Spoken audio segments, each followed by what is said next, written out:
Test, test, test. There we go. I was just talking and realised no one could hear me. So, again, this happened last week. Hey everyone. Just gonna share a stream on social media. That's what I was basically just saying. Shouldn't be muted now.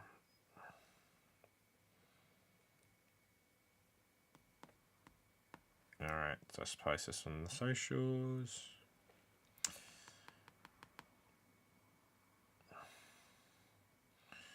Streaming now.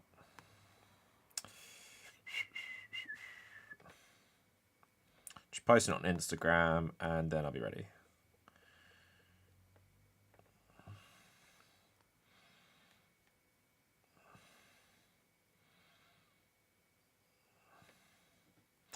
Has anyone watched that Ghislaine Maxwell documentary on BBC? I know a lot of you aren't English, but it looks really good.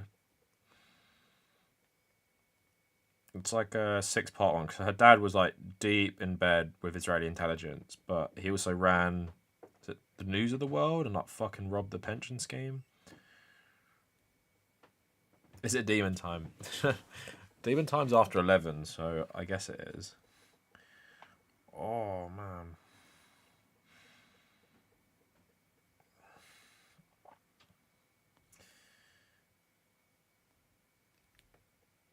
Just choosing what songs to listen to. I listen to Radiohead.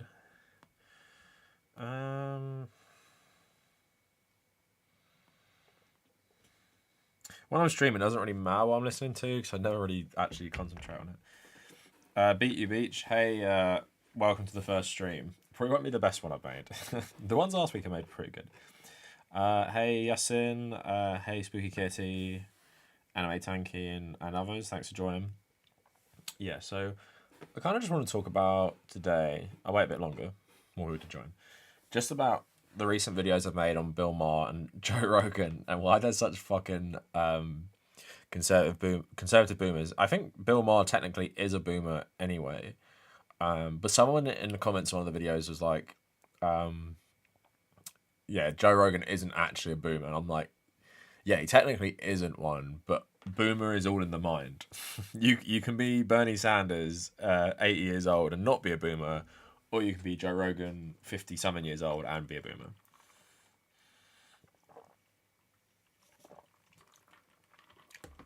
Hey, Harry, Nunyan. Love the content. Great, grats on the success. Yeah, thanks so much. It's been a fucking this year. So what is the date? It's May. So I hit 70k in February. So 3 months for 5k. Like it's not the worst thing ever. It's a bit slow though, especially when my goal is to get 100k by the end of the year, which I do think is achievable now. Basically, I've just been building a lot of momentum over the last 3 or so weeks, just with like some good videos, have done really well. And this Joe Rogan one did really, really well, which is good. So, how do I pronounce your name, mate? I mean, pronounce it how it looks, like Kavernacle. I never heard it pronounced any other way. Kavernacle, maybe. I've heard people say cat, but I say Cav. So great beard design. Thanks. The thing is, I actually have been trying to grow my beard out in a different way. I've been basically trying to grow this bit because when I was in Spain, I just let it grow loads, and I noticed that this bit can actually grow quite long, but I didn't realize there's like, so basically my beard's really annoying, so it's like multiple layers. So if I like cut underneath like here, it will make this bit look really crap, which is really annoying. So I've been trying to leave the bottom for now and just trim the sides when I need it. So we'll see how long that goes. Am I going to braid it? I mean, my girlfriend gets really mad because sometimes I twist some of it like a braid when I'm bored. I play with it way too much when I'm bored, to be honest, especially when I'm editing a video. I had McDonald's yesterday. Oh no, I had McDonald's yesterday as well. Only a wrap and chips. I've been here since 12k. Really awesome to see this video coming along. Thanks, Trolley. That means you subscribed to me probably like November, December 2020, which is cool. But yeah, I appreciate the long time subscribers. Like this time last year, I had about 30, I think, 30k. This time 2 years ago, I had less than 10. So a disgrace to Texas, Joe Rogan and Elon. Yeah. Yeah, Gen X have become incredibly boomer in their takes. Yeah, to be honest, like, okay, in the chat, what is Gen X? Like, what years are Gen X? Is it like 1960s or to like 1970s or something? Thanks, Katie. Appreciate it. You're going to make the dwarf braid. I'm never going to grow it that long. I don't think it could even grow that long if I wanted to. Yeah, the algorithm has blessed you. Yeah, that's the kind of the depressing thing about YouTube is when a video is doing well and a couple of videos doing well and your channel's doing well, it's because you're in the algorithm, and it sometimes feels kind of shit because it's like I make a lot of videos and I know a lot of them could do well if I was in the algorithm. Like that time I was in the algorithm, but a lot of the times you're not in the algorithm, so those videos do not do as well, but they could do well, and that's the shitty thing. It's like I've said this in a stream where I told people how to become YouTubers, and it's like the algorithm. Basically, if anyone's listening right now, and you want to become a YouTuber, if a video does badly, and you put your heart and soul into it, you just gotta fucking move on, and that's the shitty part of it. It's like you can't dwell on it and like think about how hard done by you are. Even if you were hard done by, you've just got to move on and keep making videos. Like, it's the only advice I can give. Is got to just put it out of your mind. Even when it does. The thing is, I'm trying to enjoy my recent success a bit more by not uploading today. Gonna upload tomorrow, so I can just enjoy it. Like I had, I uploaded on Friday. It did really well. Had a really nice weekend. Had a nice day today, and it's helped by my channel doing well, like my mood. So I'm just like, just enjoy this for now, before inevitably the algorithm does not favor you anymore and your videos do bad again. Yeah, Charles, the thing is, if I get on my channel, I really cannot complain about my views in general. Like, the only one I'm pretty butthurt about is the Metal Gear Rising one, because I've seen so many videos of Metal Gear Rising have insane views, and I really put a lot of effort into that video, so I'm a bit bummed it didn't do very well. But then if we get a bit closer, look, like 48k, 13k, I mean, that's whatever. 41, 43, 27, 16, 47, 10, 16, 63, 20, 25, 38, like, that's in the last month. Like, I really cannot complain about views like that. Like, it's just pretty crazy. Especially, like, the thing is, I feel so stupid when I look back, because obviously a lot of you guys aren't YouTubers, but I genuinely feel pretty crappy when a video does bad. But I don't. The thing is, I value my videos so much in like the last first couple of days, but then I forget that sometimes videos just do well in the long run. Like this Justin Bieber one, that's 25k, right? I'm pretty sure last time I checked it wasn't on that. I'm a bit, these Russell Brand ones I think deserved a bit more. But yeah, there's loads of things I look back on and I'm like, oh yeah, I was really bummed when that video came out, like about the views. And I look back and it's like 50k or 30k, and it's like, even this LinkedIn one I thought did shit, and it's now 19. It's like 22 for the Armenian thing. So yeah, I cannot complain about the views. That's the last thing I'm going to complain about. Like, my views are really good for my channel size, like 75k, getting like 50k views on videos and shit like that. Like, yeah, I cannot complain.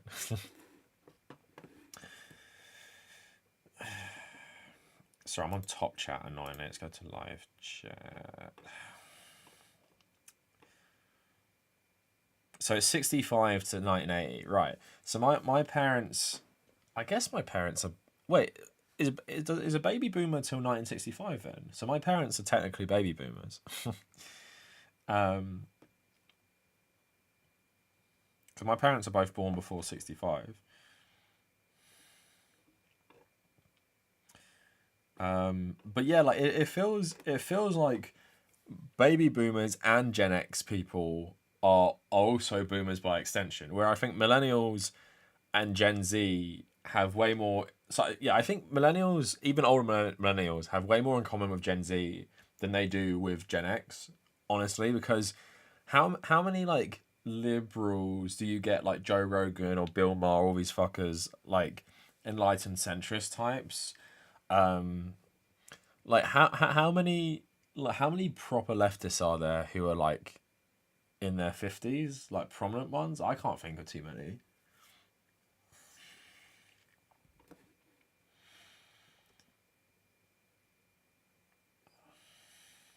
I see 100k subs one day.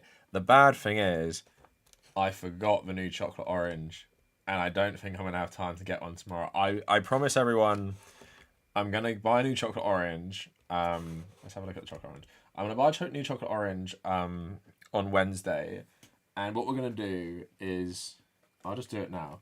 We're gonna buy another blue one. So people been going mad about the color coordination. So then we have a line of white, line of blue, a bit of a mix up. Then we're gonna have two blue there. So it's gonna look something like this. And we're gonna have another blue there, basically. Because I know a lot of you are getting mad. I've already changed it. A lot of you are getting mad that there's like a white one just randomly there.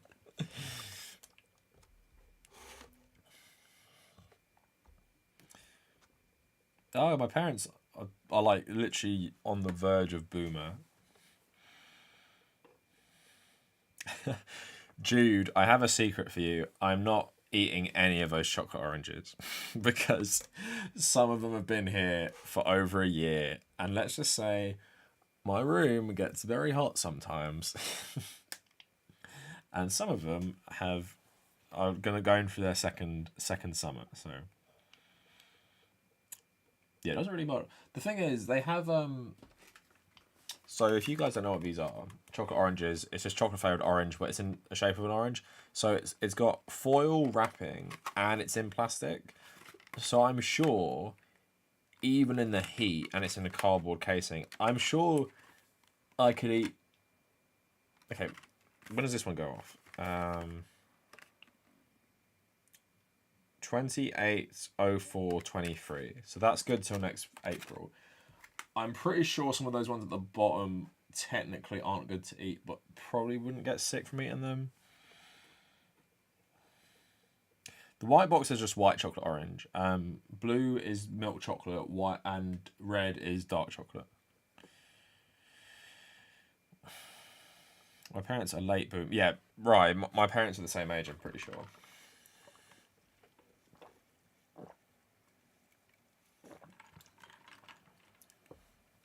How do you peel it? Well, there used to be an advert in the UK where they'd like throw it around because it was notorious for being so hard. But these days they're pretty easy to cut. You just kind of get into one and they all break.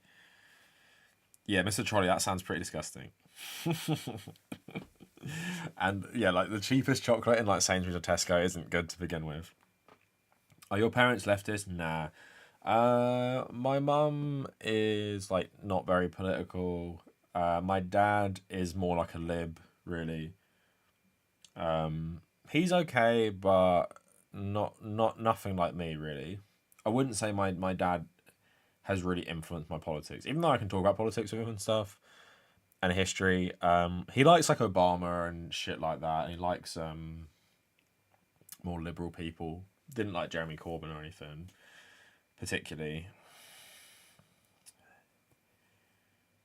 The thing with boomers is a lot of boomers don't realize how much has changed because a lot of boomers bought their house in like 1960 or 1970, and like even my dad, because he worked a good job. My mum was a stay-at-home mum for like nearly the whole time us children have been alive. So there's four of us. So I got an older brother, I'm second, a younger brother, and a younger sister.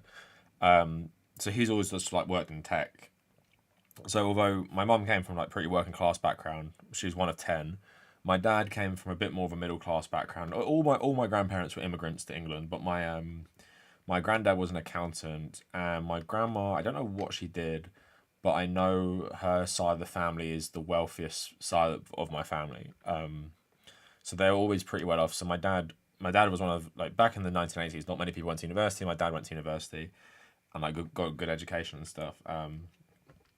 But even for him, it's like it's a bit different for him because he's seen how like crazy the taxes have gone, insane house prices. Like they're looking for like one more house to buy, you know, like their last house, and just how insane the prices are in London. Whereas like a lot of boomers who like Donald Trump at age or some shit like that, it's like you buy your house really cheap, one person works in the house, you live there for ages, maybe you get more money, you add extensions, buy a new car, all that good stuff, and then you don't realize that for our generation, not only do we make less money with, and you need higher qualifications to get the jobs in the first place, housing, rent, all that shit is totally out of control. And I think a lot of boomers just have the boomer mindset of, you know, I was arguing with my mum. I just think she's a bit ignorant. She was arguing with my mum about people having two jobs, and I heard a woman on the radio saying, "Well, back in my day, if you needed more money, you got a second job." Like that doesn't still happen. And my mum was defending it. I was like, no one. She's like, well, if you need to, then yeah, you should get one. I was like, no one should have to fucking work two jobs. Like I posted this on Twitter the other day. Like fucking read this. I'm gonna get it up for you. Is this what human life amounts to? Like all the ancient Greeks. I've kept it. All the ancient Greeks' philosophy of like what life means has led to this economic system, and this is super depressing post I read on the UK subreddit. So get a load of this shit. Here, listen to this. So let me see if I can see it properly. All right, so it's this one here.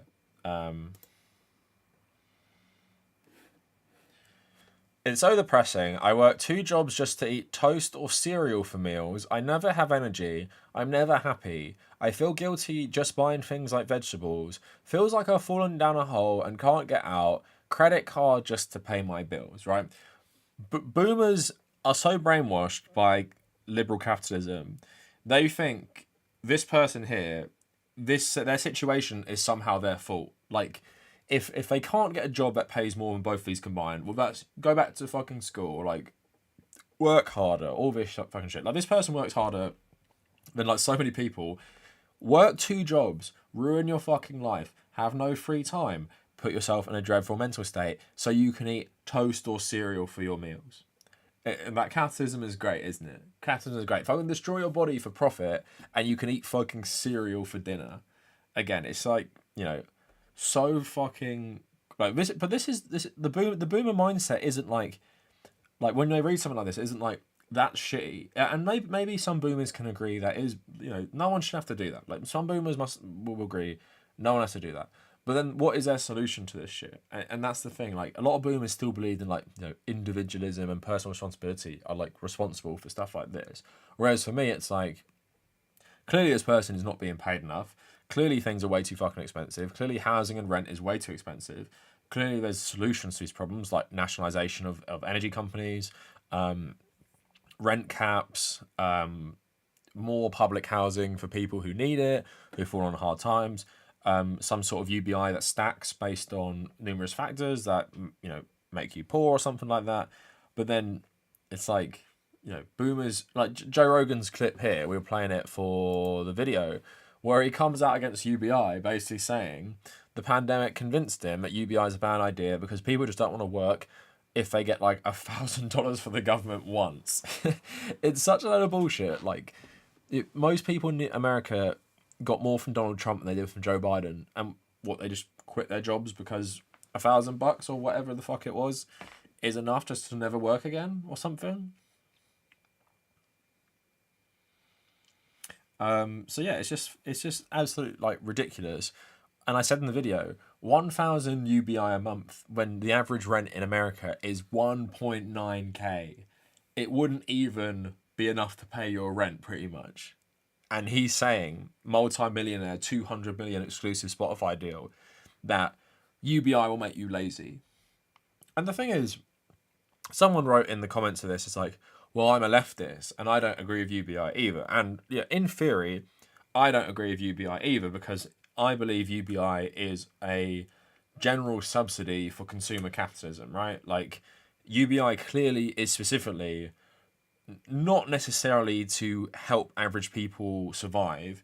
It's pretty much to prop up the economy, a capitalist economy, where you give people more money to put it into different industries. Like if you are a person with less money, disposable income, an extra £1,000, what are you gonna do with an extra £1,000 a month? What would I do?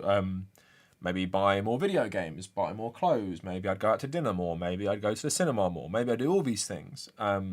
If I had that on top of extra stuff, or if I'm someone in need, I would pay my bills, right?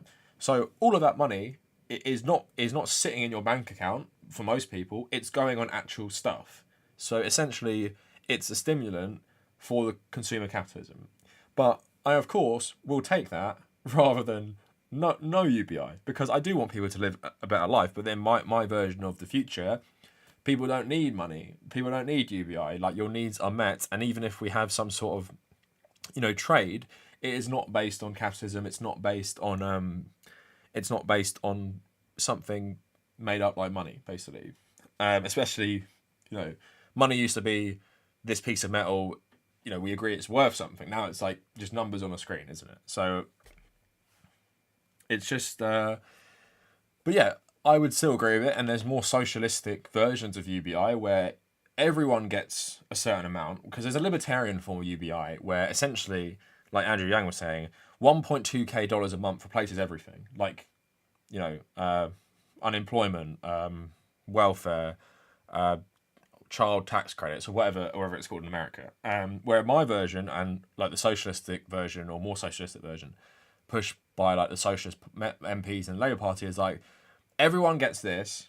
If you have children, you get extra. If you're unemployed, you get extra. If you're this or that, you get extra, you get extra, you get extra. So the most vulnerable people will get the most. And the people, maybe like me, not that I'm making loads of money, but it's like, you just get that amount. And that should help.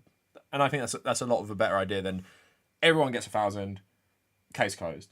It's more like, I would rather everyone get 800, the people who don't need it, where people who do need it get way more. And I think that's a better way to do it. Where Andrew Yang in the libertarian form, like Elon Musk form, is like, nah, everyone just gets 1,000, and that can maybe replace everything. It's just stupid. So a question from Charles before I take some more things. Here's something I will never do. Mr. Kavernacle, do you plan on doing any debate streams with others or podcasts of some sort? So podcasts I can't see because of the time difference is really, really, really too much for me. Debate streams never. And that's something I will probably never back away from. Unless there's like some insane drama about a video I made and then maybe like a backlash to a video with like prominent people misinterpreting me, would I feel the need to debate. Other than that, I have no interest to ever be like some sort of debate bro streamer. Podcast is not a bad idea. If someone invited me on, I've collabed with a fair few people, but if someone invited me to do a podcast that could work in my schedule, then maybe. But I would also say at the moment, I'm working too hard on my own channel to do something else.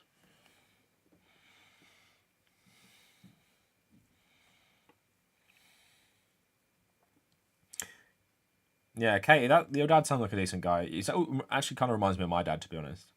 Because my dad's, I wouldn't say like he's insanely wealthy, but he's pretty well off. And that's been, through that, we've all had a pretty comfortable life growing up.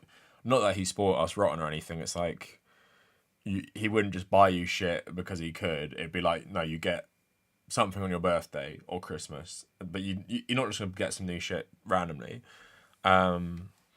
But he is a pretty decent person. Like, he's lent people money and, always been like nice, but just his politics I don't necessarily agree with completely.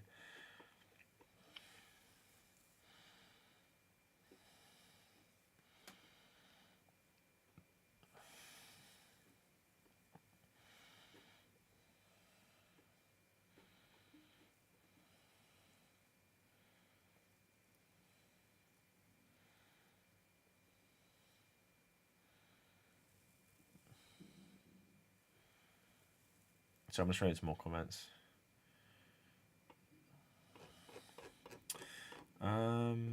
Debate's just clout wank. Yeah, to be honest, like it's. I tweeted about Dylan Burns because that Keffels was saying he was being a dick, trying to get her on the stream, and I said he's the most unbearable of them all. Like, Vosh has his problems. Hasan has his problems, but Dylan Burns, like with his fucking massive debate show, I don't know. It feels like he's the biggest clout farmer, or whatever you would say, clout chaser, because it feels like everything he does is just to make content. Where at least now with Vosh, he just fucking makes videos like on random shit. Like it's not all, and even like his style of debating at least was like it's 1 versus 1. But now it's like here is a 9 panel debate. Go watch that shit. What could you possibly fucking get from that? I literally do not understand who the fuck watches these.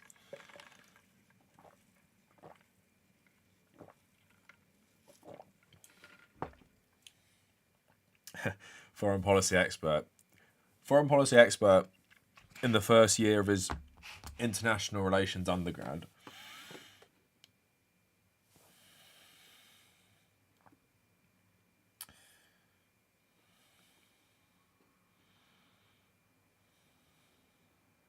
Hey, Philia, how's it going?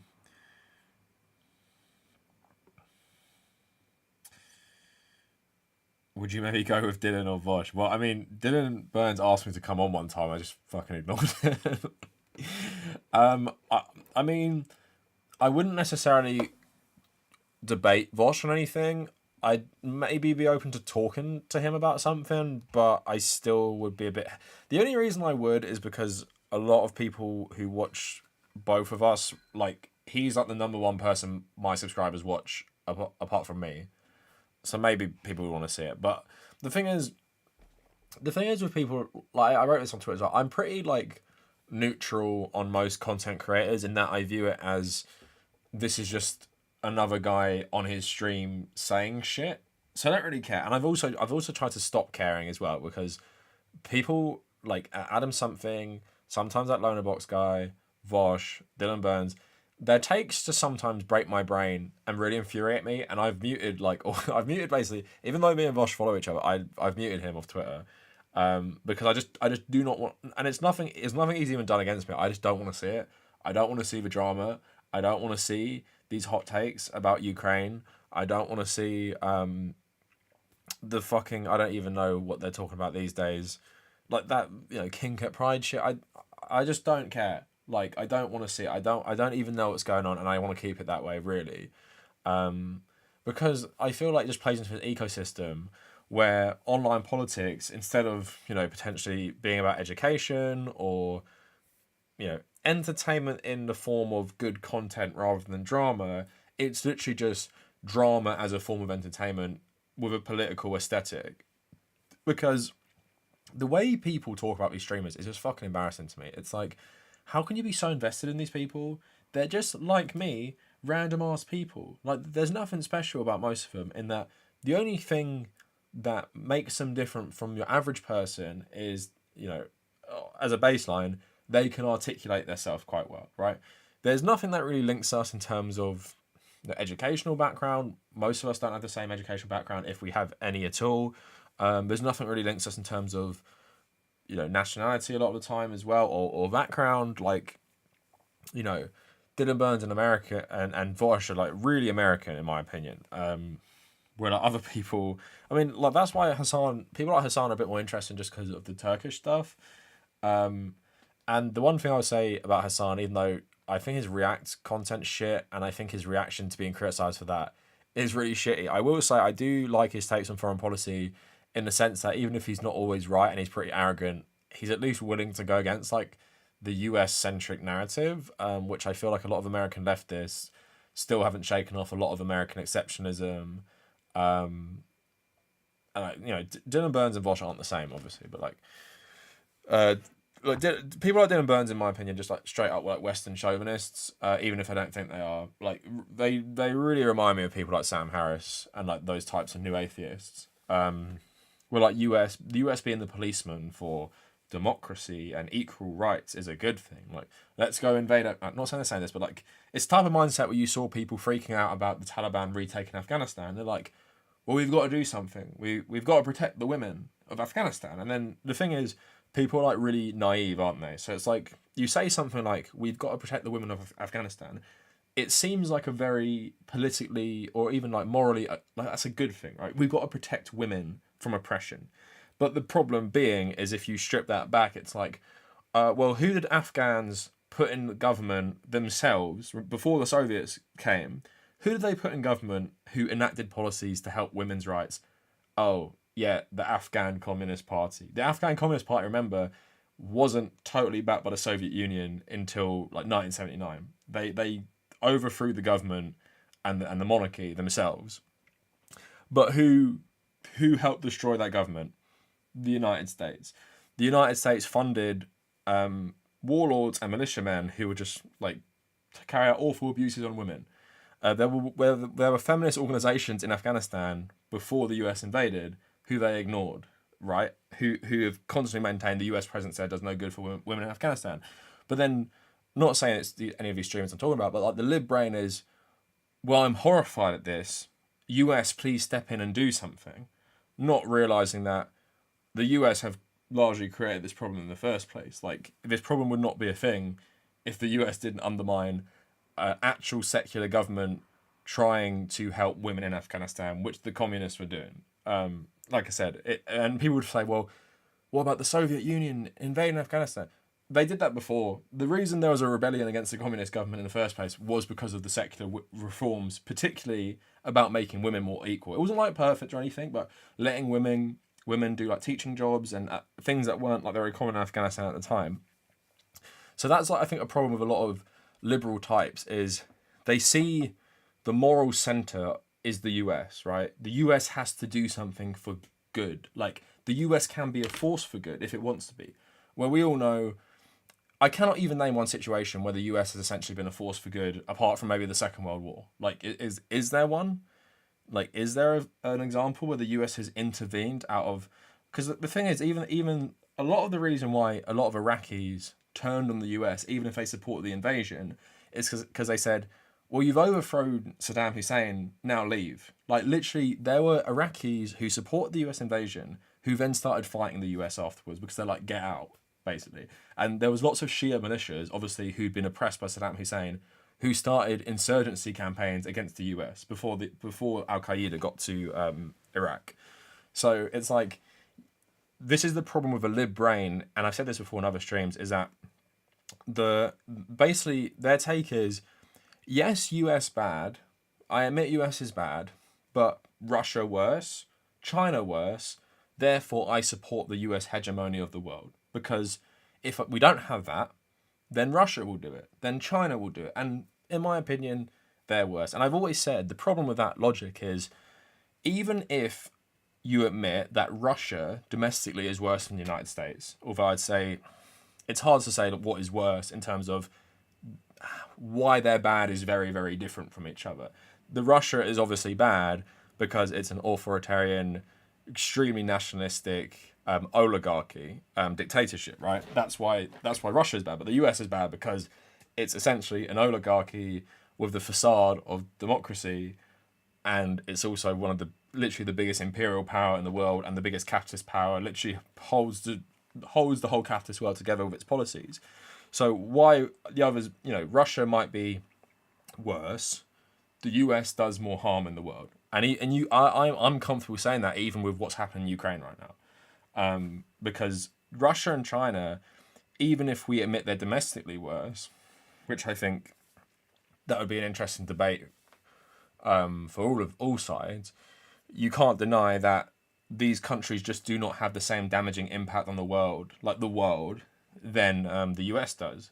Russia, in my opinion, obviously has a more damaging impact on the world than China does, because China's power mainly stems from its economy. Russia's power mainly stems from its military. So, oppression of minorities in Russia, like the war against Chechnya, war against Georgia, war against what they're doing in places like Syria or parts of Africa and stuff. Whereas China is a bit more like really, really hesitant to use military power. Part of its like growth really is you don't use military power unless you have to. So it barely has. Small island disputes of Vietnam and Japan, where they don't really even fight each other.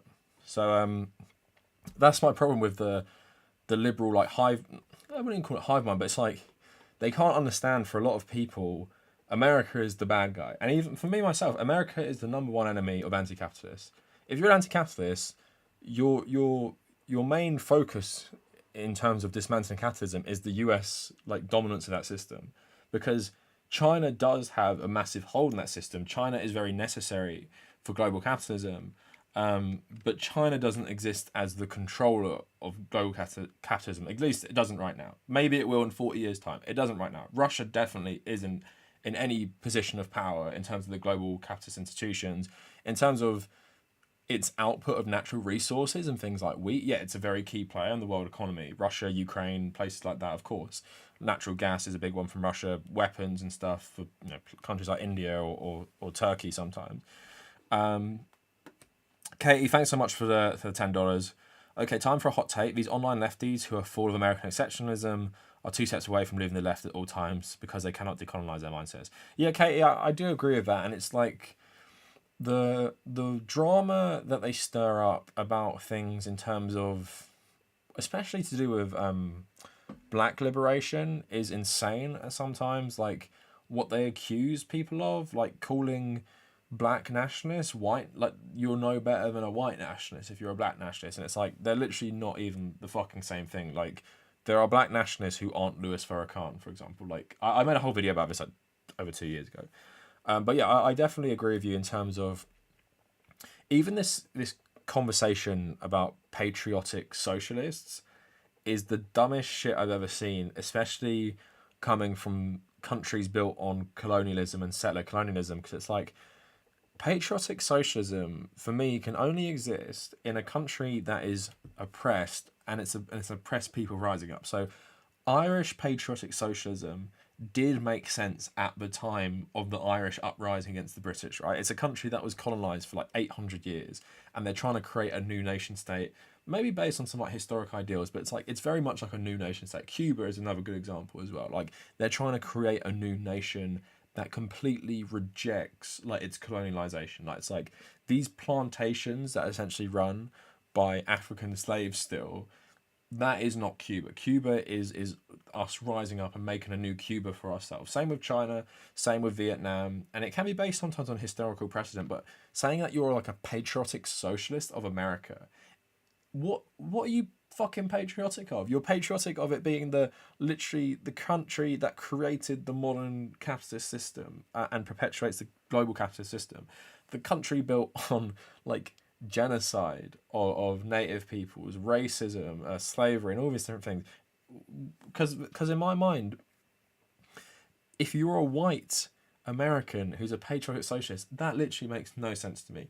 If you were, not saying I agree with this, if you were an African American patriotic socialist, I would understand that a bit more in terms of if you were trying to fight to overthrow the system that keeps black people as essentially in many places second-class citizens, and create like this new America, like Cubans or something like that, like a revolutionary movement that talks about these things. But then again, I can't see any, even like a black patriotic communist even really existing, because the whole country is built on your subjugation.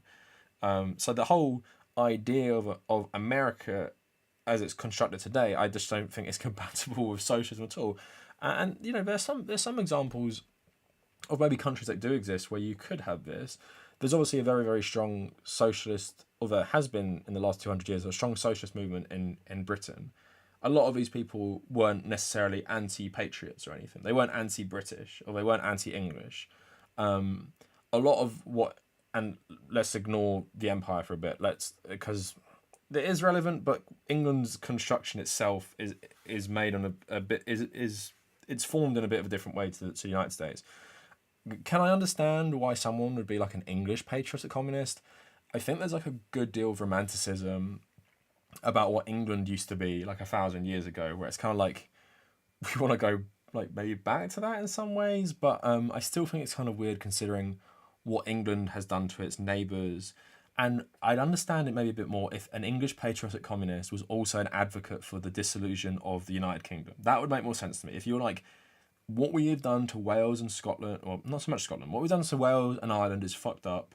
They deserve to do what they want, go their own way. We should apologise for the historic sins of England, and we're going to create this, English communist state, and all the colonies, Commonwealth, all independent. We don't claim any overseas territory. It's just about England, based on the historic idea of the English territory, coming back from the 900s or some shit like that. Like, I could understand that.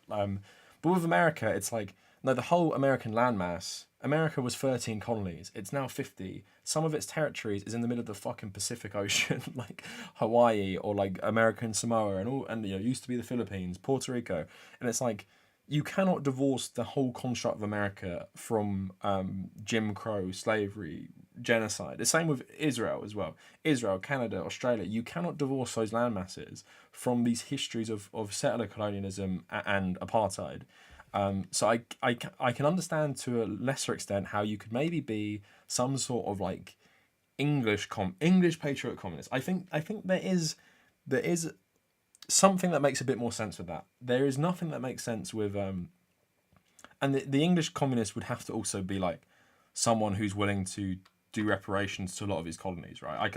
That's the only way I can understand it. Like, we are going to detach England from the old British Empire, like completely cut ties. This is not the England of the 17, 18, 1900s. This is the England of the 900s, like the historic England before it colonized all these different places like Wales, Scotland, Ireland, all these other places. It's old England, which was, funnily enough, used to be built on Roman colonialism, then Viking colonialism, but there's a bit more coexistence with the Scandinavians and the Anglo-Saxons compared to the Romans and the Celts back in the day. But yeah, it's like if someone told you they were a Northern Irish patriotic communist, it's like, no, you can't be. You can't be a patriotic. You can't be patriotic about a settler colonial nation. It doesn't exist. Others can make more sense sometimes.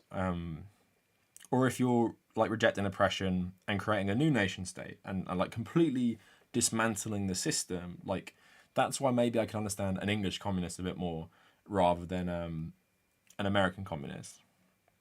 American patriotic communist, I mean.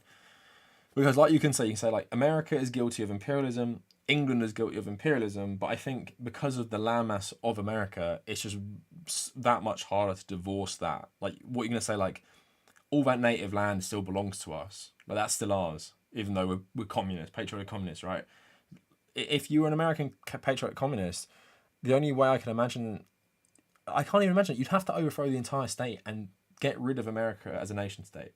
You'd have to divide it up to different regions and let native groups and others have like their autonomy back, like proper autonomy, not the shitty autonomy they have now, like real autonomy. The same with Israel. Like, you could technically be an Israeli communist, right? You could be It's just where you're born. You could be an Israeli communist, but you cannot be an Israeli patriotic communist. What are you patriotic about? Like the fucking settling, all the massacres carried out in 1948 or something. It just makes no fucking sense.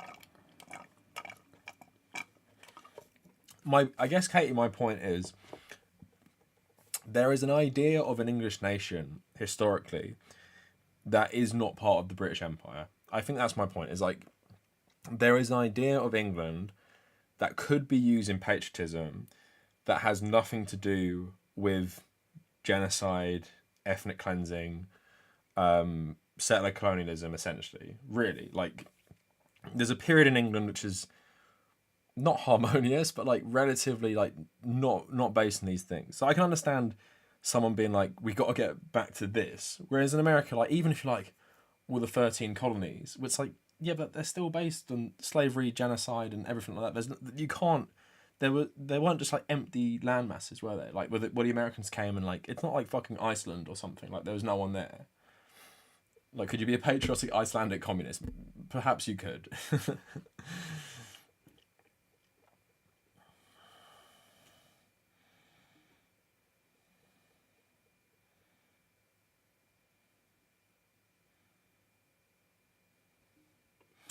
So I'm showing more comments. No, okay. I disagree that an English, not a British patriot communist, an English one. I do think they, because there's a Northern Independence Party right now, right? Socialist Northern Independence Party. They want to create the old nation of Northumbria, but they want to literally create that nation again, right? Could there be a Northumbrian patriotic communist? Could there be a Cornish patriotic communist? Cornish were historically colonised by the British. Could there be that? And I would say, could there be a Welsh patriotic communist? Could there be a Scottish patriotic communist? And Scotland is complicit in the British Empire. Wales, to a lesser extent, is complicit in the British Empire. Could you be I think you probably could be. You could. Okay, this is the problem. I'm not saying I agree with this. I'm saying it makes more sense. I'm saying I can understand someone's rationale for being a Welsh patriotic communist, right? It's a country that was forced to be part of England, basically. A country that's language was attacked. A country that's administration was destroyed by the British and stuff, or the English. Same with Ireland, right? Like Republic of Ireland, or the landmass of Ireland. Basically apartheid for the Catholics there. But yeah, sure. My relatives fought in World War One for the British Army. Catholic Irish. Could you then say if someone was a patriotic communist Irish person, does that not make any sense? And I would say you can be a patriotic Irish person, or you can be a patriotic. Back in the day when the revolution kicked off in the 1910s, you could be a patriotic communist Irish person. I think that makes sense. Like you could be a patriotic communist Cuban. I don't know if patriotism is the right word. It's like a nationalist. You could be a nationalist communist, is what I'm getting at. Like the Vietnamese were nationalist communists because they were fighting specifically to free Vietnam from colonialism and create a communist government, not necessarily to spread worldwide revolution around the world. That's what Mao wanted to do. That's what I think Trotsky wanted to do as well. You can be a nationalist socialist. Yeah, that's what I was getting at.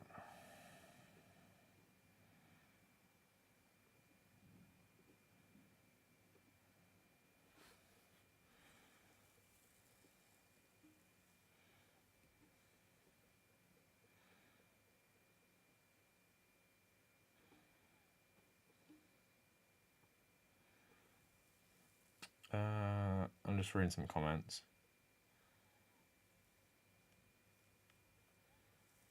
Well, I don't understand what you're saying. Why does the conversation move to Palestine when you mention Ukraine?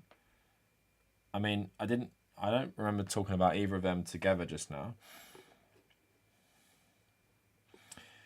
And Atheon, you can support the Palestinians and Ukrainians. I would never compare the struggle of both of them to be the same, because they're not the same. Ukraine is backed by all the powerful countries in the world, given billions upon billions in armaments to fight Russia. Palestine are fucked over by even the Arab countries now, and they're under apartheid system, which the most powerful countries that are backing the Ukrainians actually fund, right? Zelensky is a Zionist. Zelensky has said he wants the Ukrainians to fight like Israelis. I wouldn't compare the Ukrainians to the Palestinians. I would say I support the right of people to resist their oppression. That's what the Ukrainians and the Palestinians have in common. I would not compare the struggle to be the same thing, because Palestinian liberation is not the same thing as Ukrainian liberation, because the Ukrainian nation state is going to survive in some form. It's backed by the most powerful countries. It has links to all the most powerful countries. It's been basically an independent country since the fall of the Soviet Union. Palestine has not had basically any proper autonomy yet. There's some stuff in West Bank and Gaza, but are we really going to say those are independent? They can't run independently because they're not allowed to.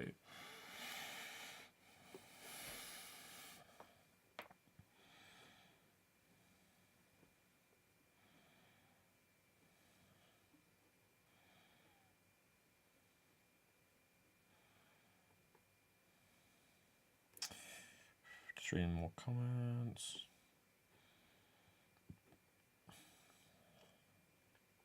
China has attacked Hong Kong. I mean, I wouldn't say China's backing the government that attacks the protesters. I don't know if we're going to say that the Hong Kong administration attacking protesters is the same as either Russia's wars or the US wars. And also, I would argue the US do the exact same shit the Chinese do to the protesters. Like, what happened to the Black Lives Matter protests? Do you know what I mean?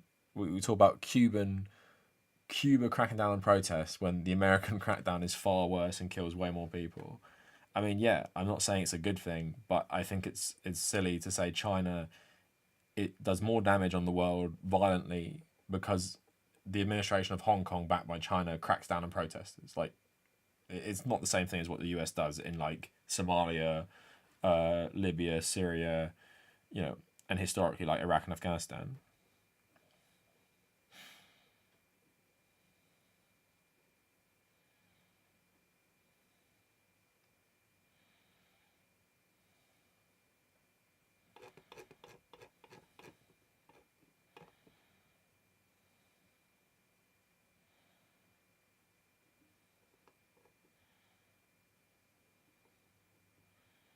Iran and Syria, yeah, are the only two that really support it.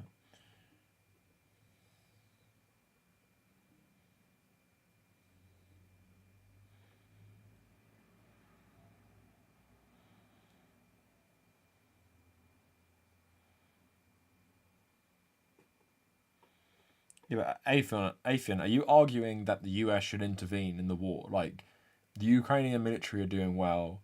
They're funded by so many of the European countries in America. So many volunteers, like thousands of volunteers, are going to fight against the Russians. Massive sanctions on Russia to cripple their war effort. And you're saying what, like, Russia are killing, so we should just wait for the war? Yeah, it's the fucking it's a war. Like, Ukrainians have all the aid they need that go without the US directly getting involved. You know, you couldn't really ask for much more if you're the Ukrainians, in my opinion. Like, what do you want? Like World War Three?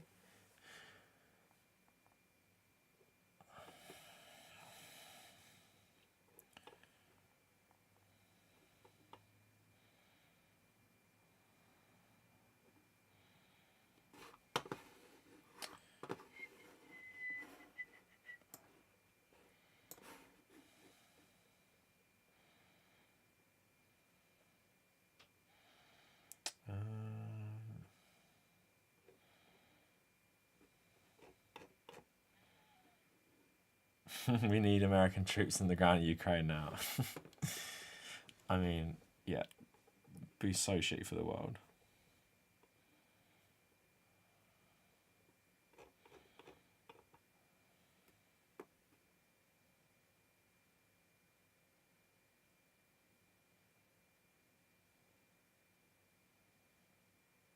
Yeah, like Katie's saying, one of my best friends is Ukrainian, and she doesn't give a fuck if there's a nuclear holocaust because she's so scared for her family. It's very weird. Well, yeah, I mean, Katie, at least I understand that obviously to a degree, but it's kind of like there's people in America who have no fucking attachment to Ukraine, who are saying shit like, "No fly zone, close the sky," and it's like, are you fucking crazy? And also, I didn't see you, you know, you didn't see you saying that when Israeli jets were bombing fucking Gaza last year. And it's just like someone saying in the comments, the Ukrainians are white enough for sympathy. They're like European enough for sympathy, but you know those scary Muslim Palestinians getting brutalized every single day. What? No sympathy for them. No international brigade going to fight the Israelis. No closing the sky over Gaza for the Palestinians. And I think people are like, well, what? Someone was saying earlier, why do you bring up Palestine when you talk about Ukraine? It's because it's a very similar situation, and one country is getting absolute insane backing from the most powerful countries on earth. One country is getting fucked over by everyone and having the whole world turn a blind eye to it. And not only that, we fucking fund it with our tax money in the UK and the US. So, you know, while we fund the Ukraine's war against Russia, and you know, you can agree with that. I mean, it's not the worst thing ever to help this country resist occupation and oppression. At the same time, it just leaves a bitter taste in my mouth. Is that while we're doing that, we're literally funding a Saudi genocide in Yemen and an Israeli ethnic cleansing in Palestine. So, no, that's just why it's shitty for people. And also the problem being as well, I was actually watching I was watching my Azov video back from over a year ago, and reading all the comments, and I was like, this is so funny to me because how quickly people, when I was talking about Azov and there wasn't a war on, people were like, oh yeah, like horrible Nazis. Like, you can see why American Nazis go to fight with them, because it's literally like a Nazi's wet dream. Here is literally an organized Nazi army who can go fight in eastern Ukraine and they can join them. And then I'm looking at some of the comments now. It's like, well, if you bring this up, you support Putin, and don't you know there's Nazis in Russia too? And it's like, yeah, I do know that. Our country also isn't funding the Russian fucking army. We're literally, I saw NATO tweeting about training Azov soldiers in using rocket launchers, and it's like, oh great, I'm so happy my tax money is funding Nazis getting rocket launchers. Like, suddenly no one in the West cares about Nazis now. And I've always said that people defend this. I'm like, why can't the condition of the aid be at least none of it goes to the Nazis, right? If you insist on keeping these Nazis around, they don't get Western aid. They're on their own. Or, here's a better idea. Apparently, if the Nazi problem is so insignificant that even bringing it up means you're a Putin apologist, how about Zelensky and the Ukrainian army run in there, arrest them all, and or disband them and tell them to fuck off, and then we can give them all the weapons they want? Why is there no conditions of just like, I've read reports on the front line from European volunteers, and it's like saying there is so much fucking corruption going on with the weapons, because this is a guy who's saying he couldn't actually get good weapons. He left because he was like, it's a bit of a shit show, because he was like, there is so much corruption of weapons getting stolen and just resold on the black market, or like, because there's just no real organization and distribution of who fucking gets these things. So then, yeah, I'm so happy NATO are both funding and training Nazi soldiers in how to use sophisticated military technology. Again, it's just, why do people want to give that a pass? Well, I don't understand why people can't walk and chew gum. Why is everything such a black and white scenario? Why is it like, if you criticize Zelensky's government, you love Putin? If you criticize Ukrainian Nazis, you love Putin. Even if you say you agree with Ukrainians fighting back against Russia, it's like, you can't have two opinions. It's either like your team Zelensky and Ukraine or your team Russia. And it's like, what if I don't like any capitalist state, but I think anyone should have the right to resist occupation and oppression, and in this situation it's the Ukrainians? Doesn't mean I'm going to praise every fucking thing they do at the same time.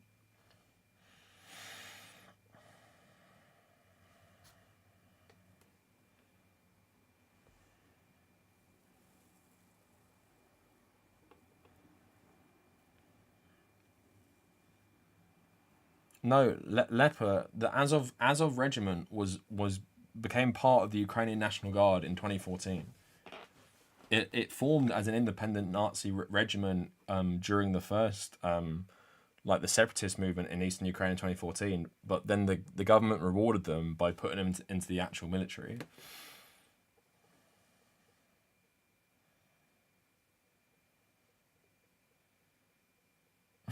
Would you tell Putin his mother would love him? Or I would love him as his mother.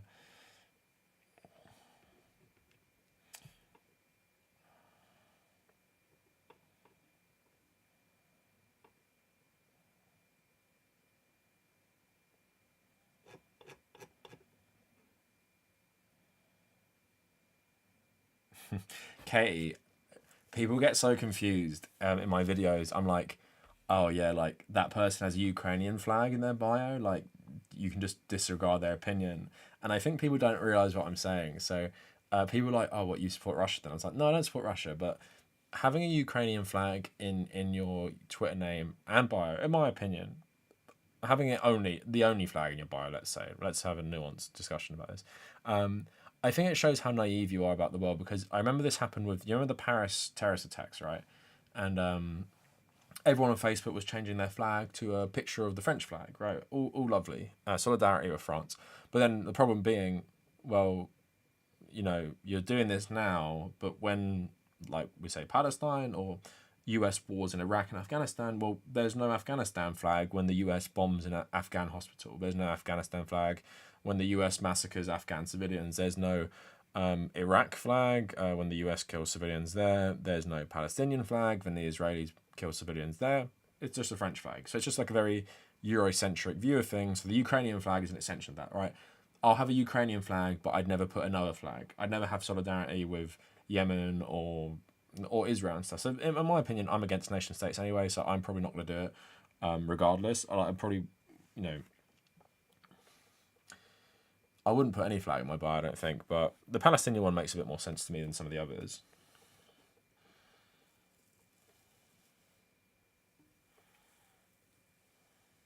Yeah, having a Russian flag. So the Ukrainian flag is one thing. Having a Russian flag is just you're fucking insane. Like I cannot fucking understand it.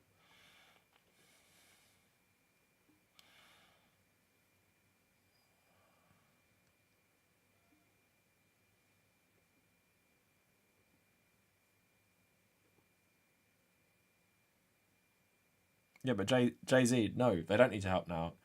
This is the problem. So Jay Z says, mate, they all need to help now, even if it's Azov, right? If Ukrainian Nazism is such an irrelevant problem, then why does Azov need to exist? Like, if it's so irrelevant, and Zelensky's a Jewish president, there can't be a Nazi problem in Ukraine, then get rid of him. Clearly, like there's 30,000 apparently 30,000 Western volunteers in Ukraine right now. Probably, if we're using the logic of libs, it dwarfs the Nazis. So why even use them? Like it's bad PR. Russia use it in their propaganda. So how about you get rid of the Nazis, and then Russia can't use it as easy for propaganda, and then a lot of people won't be a bit hesitant to support you, being like, you know, Putin. No, Zelensky took an Azov soldier with him to talk to the fucking Greek parliament because the guy's background was in Greece, right? Um, Nazis getting rewarded with, and the thing is, what do you think will happen after the war? Do you think Azov are going away? If Ukraine win, or the surrender is based on Eastern Ukraine going to Russia or some shit like that, what do you think happens to Azov? Do you think they get broken up by the government? Do you think they disintegrate? Or do you think people will think, oh, yes, these wonderful defenders of Ukraine? Actually, they will think this because do you know what happened? The people who fought for the fucking Nazis and the SS in World War Two in 2008, Ukraine government signed the law which honoured all these veterans of the patriotic wars. So you were you literally were honoured by the Ukrainian government, even if you did the fucking Holocaust. Do you know why? And I've always said this: the problem with Ukrainian Nazism is because they hate fucking Russia so much, they will give Nazis a pass, and that's what they do with Azov. That's what they have done with like the Ukrainian Insurgent Army. What was is it the Galician Division or something in the SS? All Ukrainian volunteers, and so many of them fled to Canada and the UK after the war because the Soviets were going to kill them. So that's the problem people need to address here, is that yeah, no one is saying Ukrainians can't stand up for themselves. No one is saying Ukraine shouldn't resist Russian invasion. The problem being is somehow libs and this person Jay-Z in the chat is saying, well, we need Azov.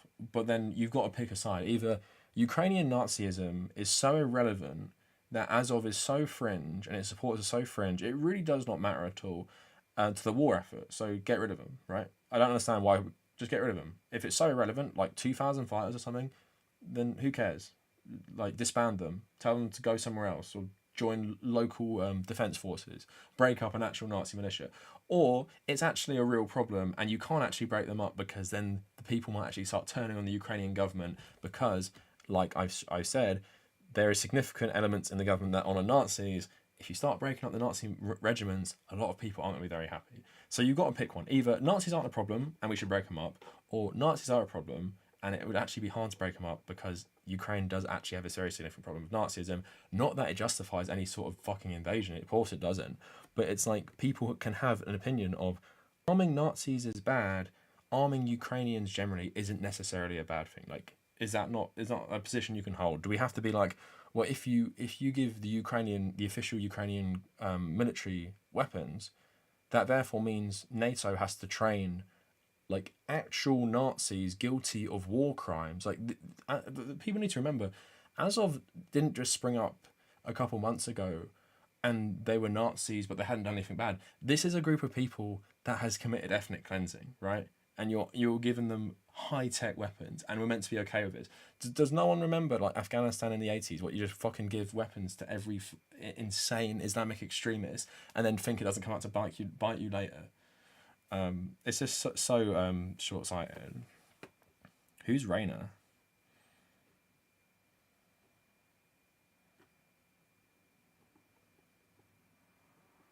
Wait, who are you talking about? Leper? Who's Rainer? I can't see a Rainer. Oh, okay. Rainer's a bot, but they've only commented once.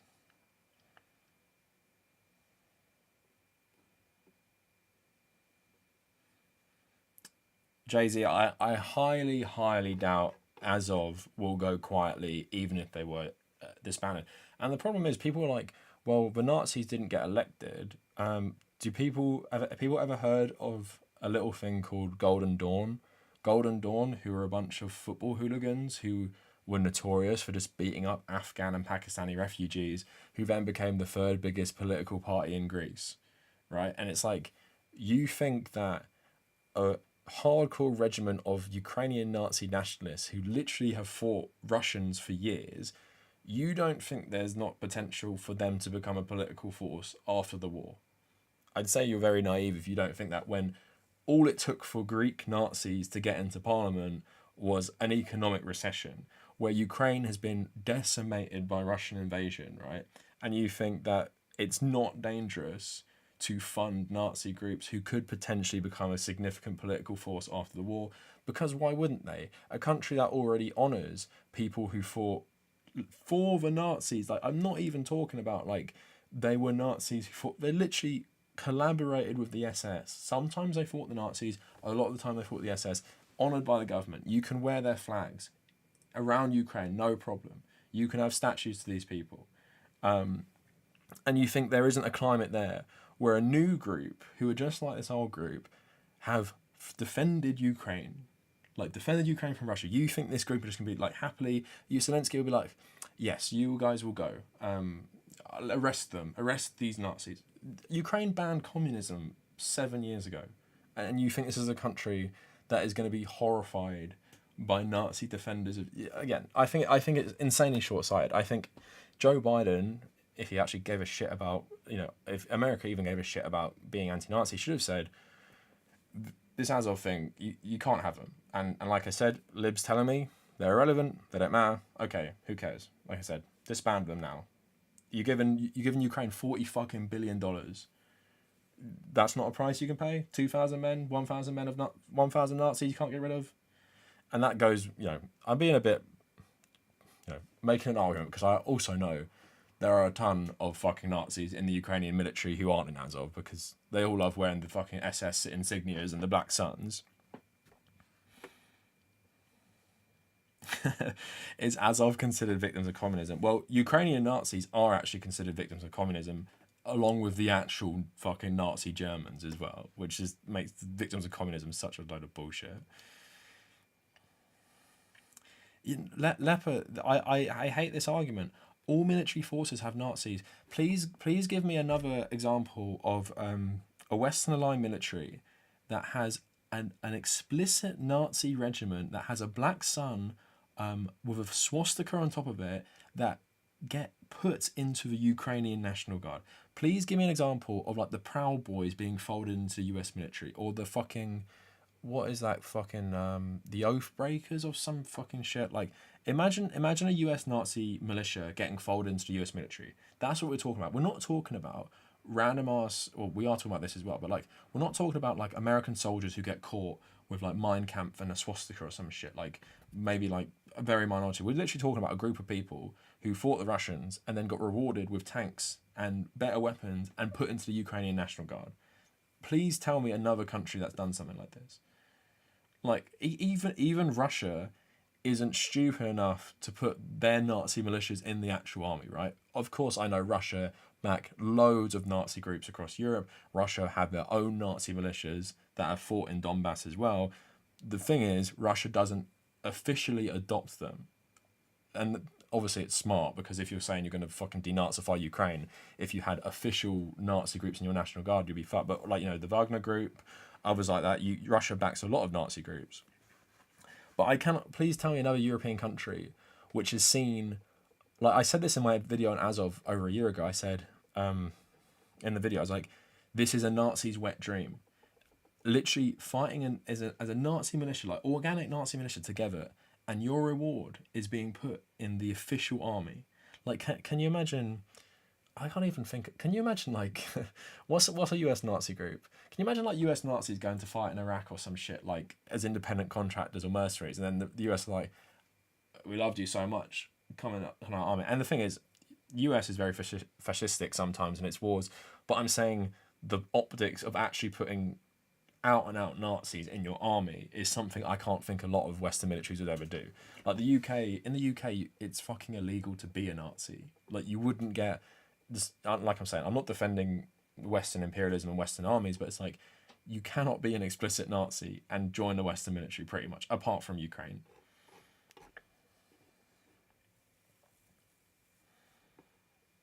Why are people so insistent on defending Azov? This is actually some crazy shit.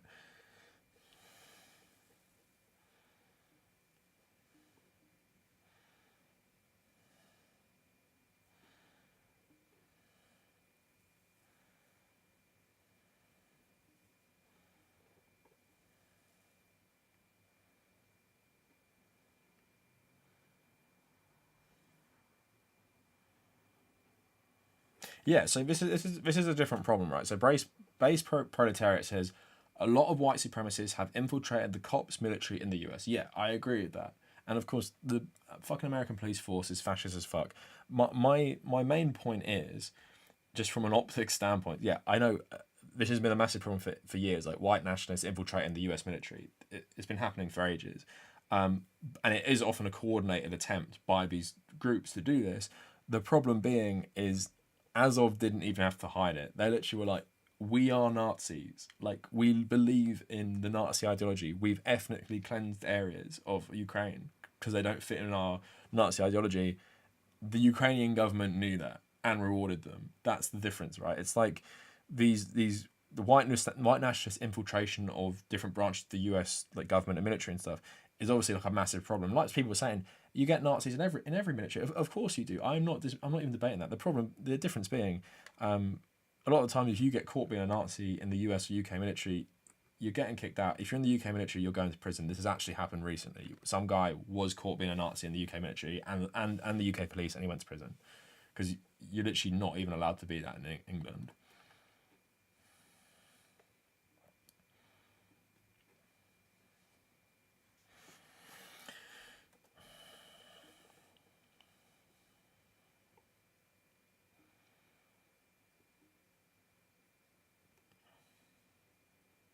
Yeah, Katie, but I'm saying obviously in the US in the past you have like these Confederate types and shit in the army. I'm not even defending like the US being like a really racist having a really racist military. My main problem is it's like there's no way in your mind you can even deny the fact of like Nazis being in the Ukrainian military, right? Like organized Nazi militia being accepted into the Ukrainian military. That's the difference. Optically, it's terrible. Like that's why Russia's even saying it in the fucking first place. Like we got to denazify Ukraine because look, literally there are Nazis. But that's why so many people like me who've been talking about Ukrainian Nazis for like 2 or 3 years on their YouTube channel. It's like you start saying it's like, well, you support Russia. It's like, of course I fucking don't support Russia. But it's like in these days, it's like even with I know it's kind of a silly comparison. Even with the Amber Heard and Johnny Depp shit, it's like you've got to pick a side. Like pick a side. You're either Team Johnny Depp or you're Team Amber Heard. And it's like why do I have to take a side of like a government? I don't support the Ukrainian government. I don't support the Russian government. I literally only support people fighting against occupation, and that happens to be the Ukrainian people right now. So I support that. I also don't support fucking Nazis capitalizing on the chaos to grow their power. So I wouldn't mind if all Azov soldiers got fucking shot. Also, Instagram giving you an Azov sticker. I don't know if you guys saw me post that the other day. You could for a time post an Azov sticker, like supporting Azov on your Instagram page. How lovely.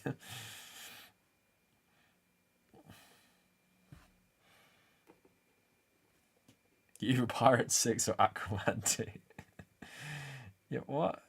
I don't understand why people are even defending Azov. Like, how can you not understand my point, right? Because if you guys are seriously saying there are Nazis in every army, or like it's not a big deal, then why would it be a big deal for Zelensky to get rid of them then? Like I said, it must be a win-win situation. Get rid of the Nazis. Russia's justification for the invasion seems even more fake than it is, and you get some goodwill. Like, I don't understand. Jake's YouTube Zone, thanks so much for the $5. Do you see a way forward for left to win? Mind share and any way to break through the right lib media chokehold? In terms of electoral politics, it depends what country, to be honest. Like UK, and US, no. But I do think a lot of stuff like union movements and stuff would be better for the left to break through. But in terms of the media, I can't see it. Like the only leftist media will grow on places like YouTube and Twitch, not conventional media. But maybe conventional media is dying. Like it has a strong hold on like boomers and Gen X, but maybe as people get older, it will loosen its hold on them or our society. I'm hoping anyway, especially with print media in the UK.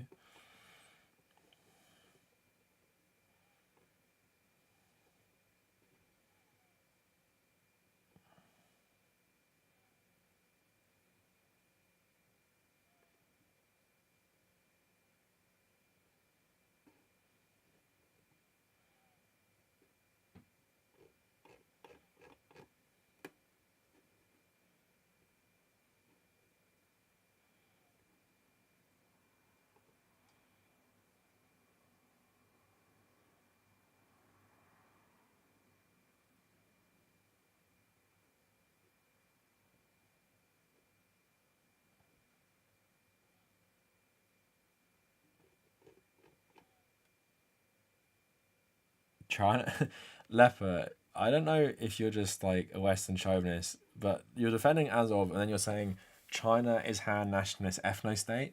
Do you know what like ethno state means? Like I'm totally willing to accept that there is a mainstream element of Chinese nationalism that is all about Han Chinese and like the Middle Kingdom. China's not an ethno state. Like I'm perfectly happy to accept there is a massive degree of Chinese nationalism that is centered on the Han ethnicity. And a lot of Han nationalists think like China is reclaiming its place as the Middle Kingdom. Like I know loads about Chinese history anyway, so but the thought of China literally being like an ethno state, like I I can't see it. And obviously there are problems with like the Uyghur stuff, and it's very clear that's like motivated by this like Han nationalism in part. But China is an insanely diverse country. It's not an ethno state. And if we're going to talk about it being like institutionally like racist towards non-Han people, that's like one conversation. Or institutionally like literally just believing in this Han Chinese thing, again, it's not an ethno state. It's the same people who say like China is a totalitarian state. These words seem like they don't mean anything anymore. Like China is not totalitarian. Like how can you believe China is totalitarian?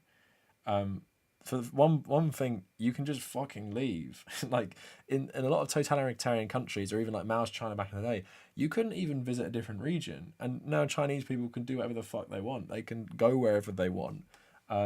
Chinese people, yeah, don't have the free like the Western freedoms we have. Doesn't make it totalitarian. It's not like 1984 or something.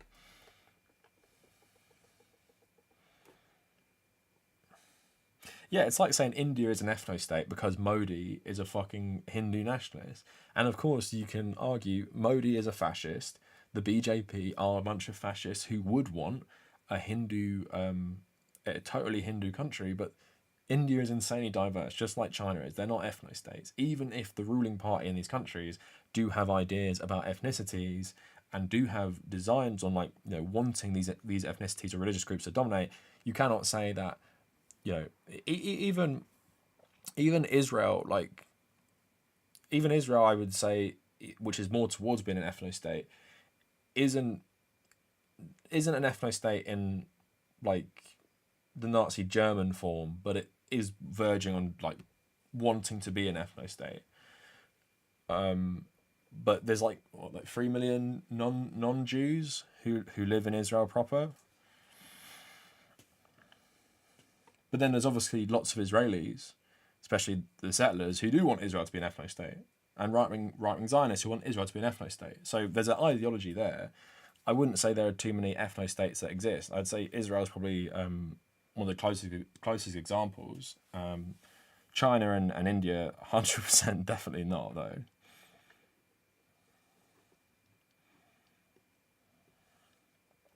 Having institutional racism and having a view of certain ethnic supremacy by ruling parties is not the same as literally having an ethno state.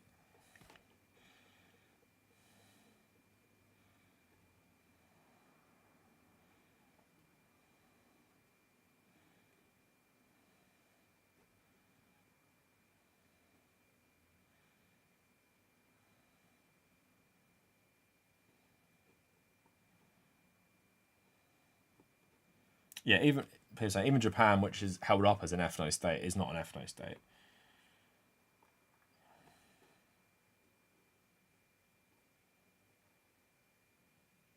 Yeah, Cambodia or North Korea is a better example. Yeah, there's a difference between authoritarian and totalitarian. Yeah, Nazi Germany is a totalitarian state. Modern China is not like that. Like, periods of Stalin's Russia is like totalitarian.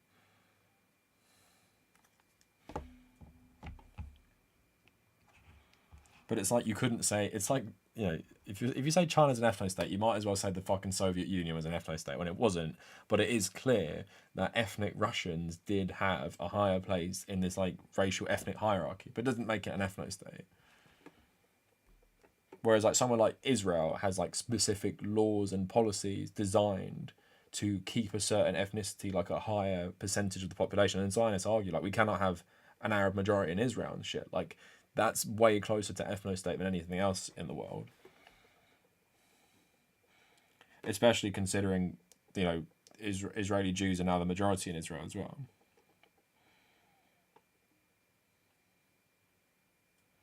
Yeah, but Leper, you can't change the definition of ethno state to fit what you want. Being institutionally racist or even apartheid, like South Africa, apartheid South Africa favoured obviously white Afrikaans. It wasn't an ethno state. Like, how can it be an ethno state when the minority of the people are white, even though they control the government? Right? It's an apartheid state. No, not that you can make this argument, but you'd be leading more to Israel or China being an apartheid state, which it's not. But that's probably the word you're looking for, not ethno state, because it's not an ethno state.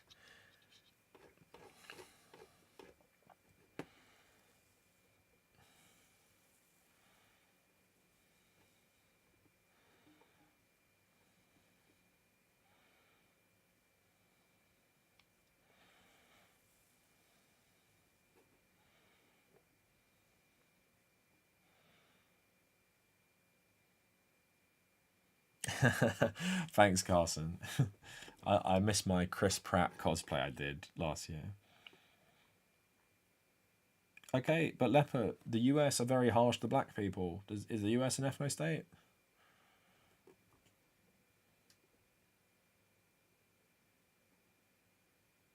Yeah, he's called Hotep Jesus or some shit. Like I don't know who the fuck he is though.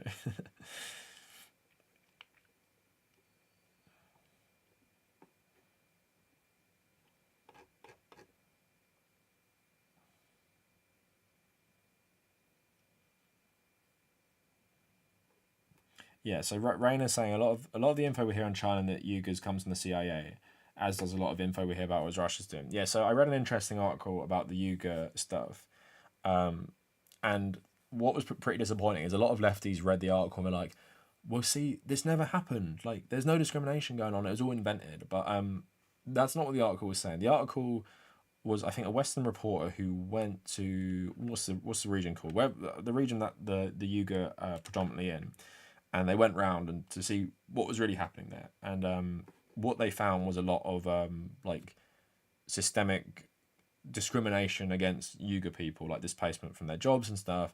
What they didn't find in the specific investigation, not saying it didn't happen, they didn't find a lot of the claims that were in Western media a lot, like just the authoritarian nature of their existence was something the article said they couldn't see evidence of firsthand, but they did say it was like clear there was discrimination going on and a policy against Uyghur people. It just wasn't as extreme as what we've been hearing in the Western press. Basically, this is one article. I don't know if it's been expanded on, but a lot of leftists have been like, "Oh, see, it was all a lie." And I was reading that, especially because I know about the Han Chinese stuff, and I was like, I don't think it's a lie.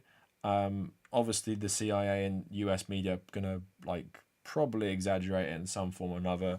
But the article doesn't say that it didn't happen. It's just like I've been there and I've spoke to these people and I've seen it firsthand. It's not exactly like it's been reported. I'm gonna try and find this article. I don't know if you guys have read this. I think it was Associated Press. I'll look now.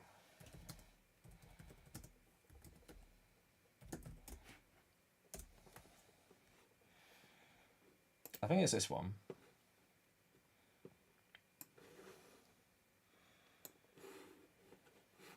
So terror and tourism, Xinjiang eases its grip, but fear remains. I think this is the article.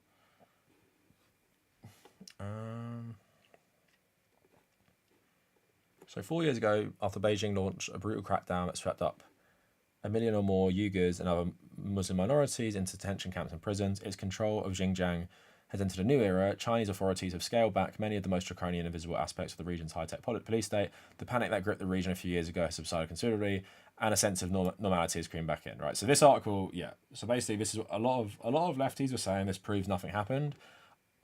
That's not what I took from it. I took from it that what has been happening has been quite sensationalized, but not that there wasn't evidence of things happening.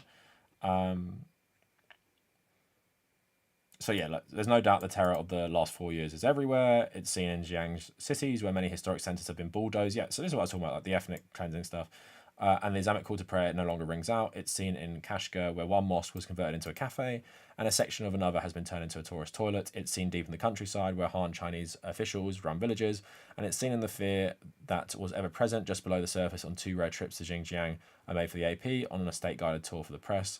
A bike seller's eyes widened in alarm when he learned I was a foreigner. He picked up his phone and began dialing the police.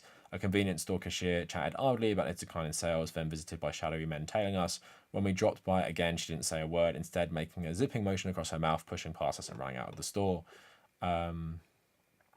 It's hard to know why Chinese authorities have shifted to subtler messages of controlling the region. It may be that a searing criticism from the West, along with punishing political and commercial sanctions, have pushed the authorities to lighten up, or it may be simply that China judges it has come far enough in its goal of subduing the Uyghurs and other Muslim minorities to relax its grip. So just talking about them being accused of genocide, and but then this is like a bit of a takeaway. Regardless of the intent, one thing is clear: many of the practices that made the Uyghur culture a living thing have been restricted or banned. In their place, the authorities have crafted a sterilized version, one ripe for commercialization. So like basically, what it just seems like is this has been like a deliberate attempt by the Chinese government to crack down on what they think could be something that could turn into a separatist movement against the government. But it's also clear that if you ask someone what was going on in this province right now, they'd probably tell you it was just as bad as it was 5 years ago or so. But then oftentimes with like a lot of political events, it's pretty nuanced, where like this says it's relaxed a lot, but if you actually read the article properly, it's clear there is evidence of this Han nationalism completely changing this culture that is very distinct in China. And obviously China's a very diverse place anyway, but like this is, not something like shit like this. Uyghur is still spoken everywhere, but its use in public spaces is slowly fading. Entire blocks, freshly constructed, have signs only in Chinese, not Uyghur. And as someone who obviously comes from an Irish background, I'm pretty sympathetic to the Uyghurs in this situation, in the sense that, like, having your fucking language erased and culture erased is obviously absolutely terrible and shouldn't be done. And I do not understand, especially with people who accuse me of being a China apologist because of my views on Taiwan, which are very similar to my views in Ukraine, that I support Taiwanese self-determination and Taiwanese people to defend themselves. I do not support the US fighting a war over Taiwan with China. I think it's a pretty reasonable take that I've been dragged for and called a China apologist. But at the same time, it's like, I do not understand leftists who defend China. I just don't understand it, right? Like, for me personally, China is very interesting in terms of its political system, and I think there's a lot of things the Chinese do well that I think would be beneficial if Western countries took a bit of inspiration from, right? But again, it's same with the Soviet Union, right? I think the Soviet Union did a lot of things really well. I admire a lot of the Soviet housing policies, a lot of the Soviet literacy programs. There's a lot of things to like about the Soviet Union, right? But then people, this is what frustrates me sometimes about being a leftist, and it would never make me not be a leftist. It's like you either support China or the Soviet Union or you don't. And in my opinion, it's like you can take good things from countries. Like, for example, this Uyghur thing right here, right? America has no moral high ground when it comes to the Uyghur stuff, right? It's fucking done this throughout its whole history. Hawaii, Samoa, Puerto Rico, Native American countries in its own landmass. The America cannot act like China is unique in doing this. So I reject the Americans having a moral high ground over this. But at the same time, with like how the Soviets acted in Afghanistan, like with the actual war in Afghanistan, not the support for the government early on, how the Soviets often treated ethnic minorities in the Soviet Union, how the Russians did. I'm not going to fucking defend that. I don't understand why people think like you have to have any allegiance to any state. Like I can accept the Soviet Union did good things. I can accept the modern China does good things. I can also point out when it has like racially charged policies, bad policies to do with like cultural erasure, brutal crackdowns, authoritarianism. I can admit all those things because I'm not like beholden to my allegiance to this thing. And the problem being is like, yeah, I appreciate some of the more like anti-capitalist policies of these communist countries. At the same time, I'm not going to massively simp for hugely powerful states that operate in this capitalist system. I have a bit more sympathy for Vietnam and Cuba as opposed to Cuba especially. I have a lot of sympathy for because it's never had a chance. Like, how can you demonize this country that became communist, but you've never let it had a chance on the global stage? Like, it's been under embargo for its entire existence. Why can't you let these people choose what they want? Like Vietnam as well. US slapped sanctions on them for 20 years after the war. You destroyed their country and poisoned their people. They rejected you and they want to be communist. Like, so fucking let them, and let them do what they want. And then it's just. But the thing is, I have a bit more sympathy for these two countries. But like the Soviet Union, China, I find them really interesting. A lot of interesting things they've done, and things that should be, I think, copied in some ways and replicated in Western countries. Doesn't mean I have to, I'm not going to go out of my way to defend its policies against Uyghurs, but I see some people doing this. I don't understand. The most insane people I've seen on leftist Twitter, I don't start drama about. I've seen people support Gaddafi, and I'm like, do you just support Gaddafi because he overthrew the Libyan monarchy? That's the last fucking good thing he did.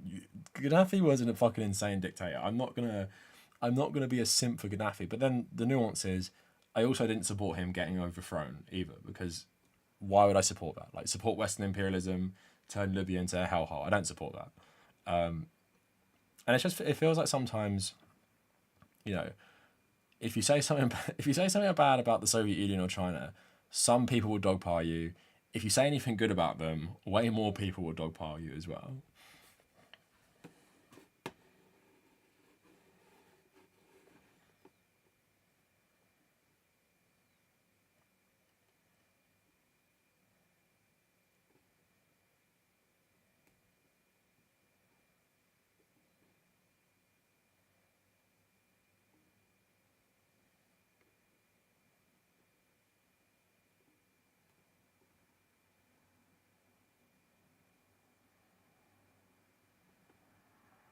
Yeah. The thing is, if you are a simp for America, you have no moral high ground on China or Venezuela or the Soviet Union, right? Even if we were to say, which I would actually argue, America is still worse than the Soviet Union, or it was in the time periods they existed in. Even if we were to say that the Soviet Union and America were equally bad or something, America still has no moral high ground to stand on in criticizing the Soviet Union.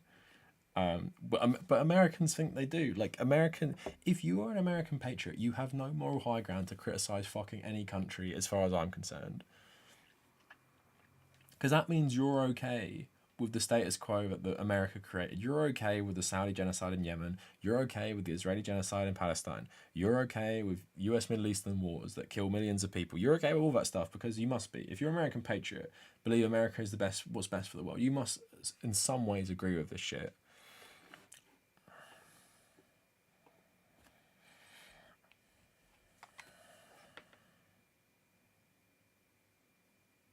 Yeah, Raven, that's why I fucking muted so many people. The simping for Ukraine was driving me fucking crazy, man.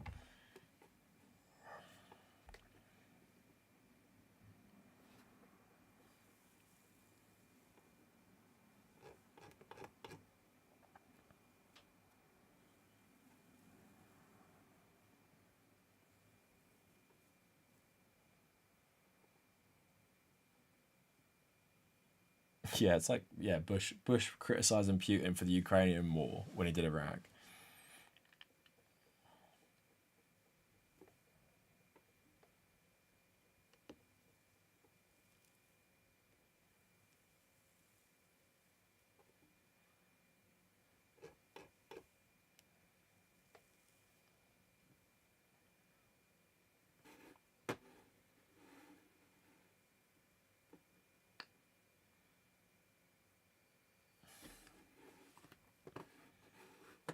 Yeah, I feel bad for Haiti. It's always been treated like shit. Thanks, Lu Chan. Appreciate it. It's been a happy weekend.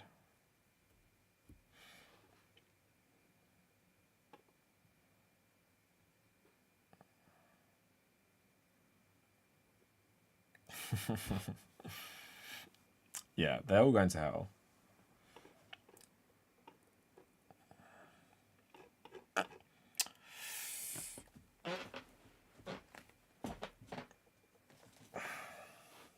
Yeah, thanks, Hitman. Hopefully by the end of the year, 100k. Let's go. How long do video games start setting their games in Ukraine? 1 year. I'm giving it 1 year.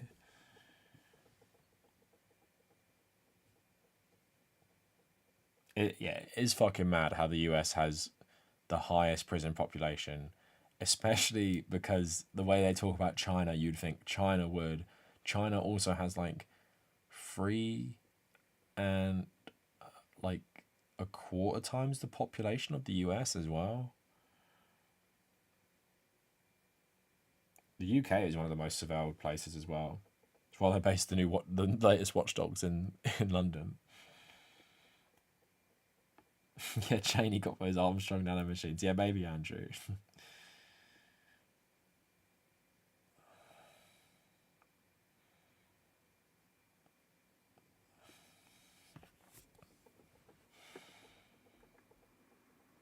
So I think the reason I've talked about this before. I think the reason why some supposed Western leftists want to defend China so much is mainly because of what we talk about today. Like it's like if China does something bad, well, the problem, the good thing is when you don't have allegiance to any country, you can criticize both. But I think the problem is most of the most vocal critics of China are actually huge simps for the US.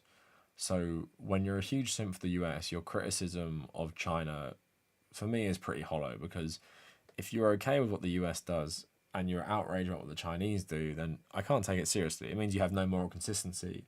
And it's like blue MAGA types. You're only mad because the Chinese are doing it. You're not mad because it's like a lot of people who are anti-interventionists but not anti-war, right? So like Tulsi Gabbard, those types of people. It's like you're just mad that the US are wasting money and lives on war that doesn't benefit them. You don't actually hate war. Like there could be a war that you would support.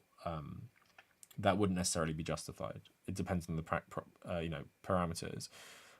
So I think a lot of Western leftists, when a lib criticizes China, they're like, well, fuck you. Criticize the US instead. Criticize your own country instead of this one. And I think maybe they go a bit too hard on defending something like China, in my opinion, which is bad. And I think it's the Ukraine stuff, right? I think there has been a bit of a division because the libs and the lib left have been supporting Ukraine disgustingly, in my opinion, in terms of how much they've enjoyed the carnage of the war. Like the way some people have been covering the war is literally just so fucking gross. But because people are doing that, I think a lot of people have had their brains broken and are fucking defending Russia because they just want someone to stand up to Western domination or US domination, right? Which is fucking ridiculous. Like, I think it's an American thing because if you grow up in Europe, you know how bad Russia is. Like, you're not gonna defend Russia. Like, you know, Putin, especially in the UK, like poisoned dissidents, poisoned journalists, killed opposition members in broad daylight, people on motorbikes with shotguns and shit like that. Like, I don't need anyone. I don't think you need to tell many Europeans, in the Western Europe, that Russia are not a good country in terms of their government. So I haven't seen too many Europeans defending Russia. I've seen quite a lot of Americans defending Russia. They're like fucking Tucker Carlson. They love Tucker Carlson in Russia, by the way. Apparently they watch him all the time now.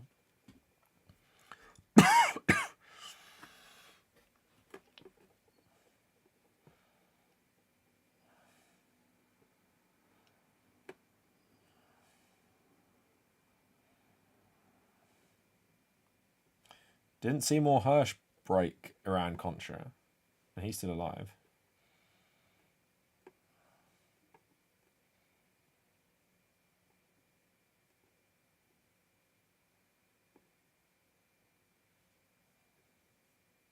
The good old days after 9/11.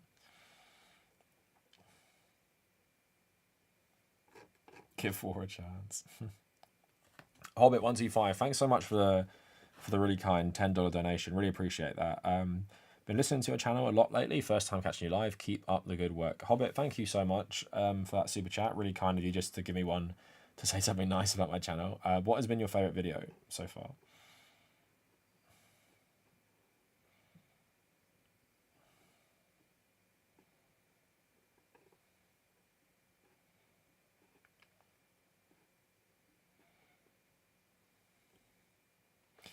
To be fair, Russia, UK, and Russia, US actually used to have some pretty good people on.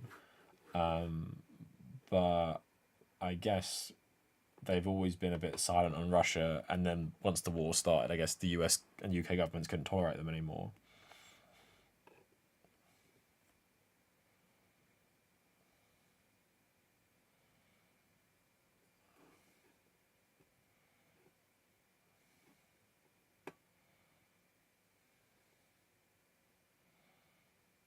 Yeah, I've said this before, Troy. America has not been devastated by war in centuries, and it benefited from World War I and World War II, like massive economic booms, and essentially became the new world superpower. So war has always been pretty good for the American economy, especially the First and Second World War, and then none of the wars ever affected it. Like America go destabilize the Middle East, and then Europe has to accept most of the refugees, not America. So like, you don't even have to accept the human fallout of the conflict.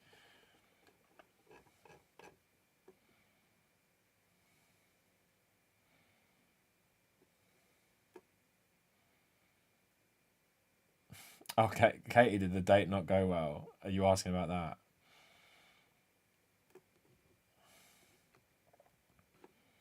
Why would he ghost?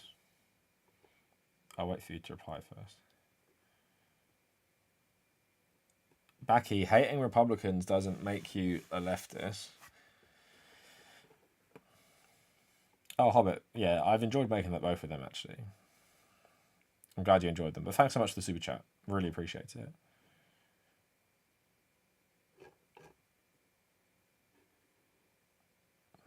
Yeah, Katie, I don't understand then. I'm sorry for that. It sounds pretty shitty.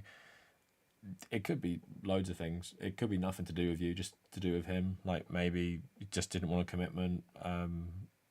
Maybe you can't. The thing is with shit like that, you can't really put it on yourself. I honestly don't know why a guy would ghost you. That's really really shitty. And it seems like because he did something like that, you've dodged a bullet.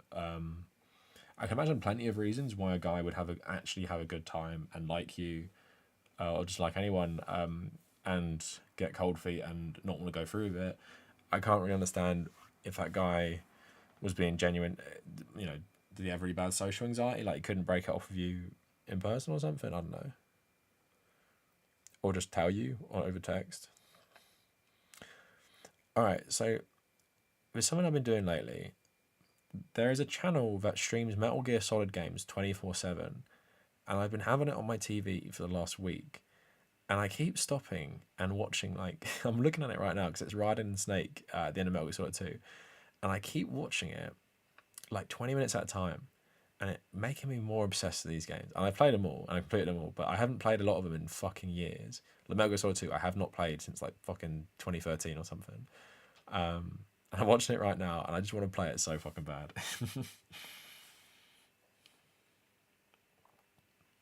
Yeah, Kate, that does really suck, but I'm just saying you probably dodged a massive bullet. If it's only after a couple of days. I wouldn't worry about it, though.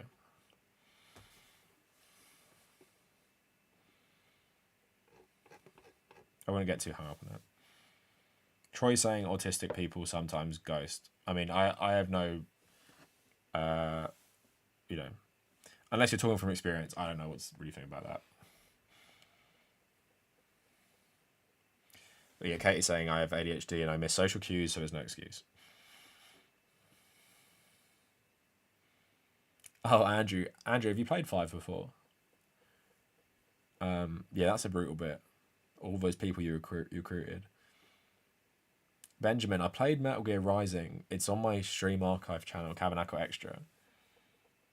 Okay, Aaron is saying he does do that, and he's autistic. Tell you why, I used to only play as Snake in Smash Bros. Brawl.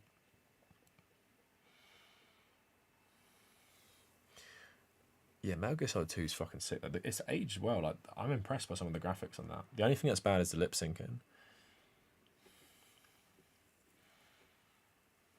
Okay, some people are agreeing with the autistic thing. I mean, I'm obviously not going to weigh in on that because I have no fucking idea. I also don't like to deflect shitty behaviour by blaming it on people having certain conditions.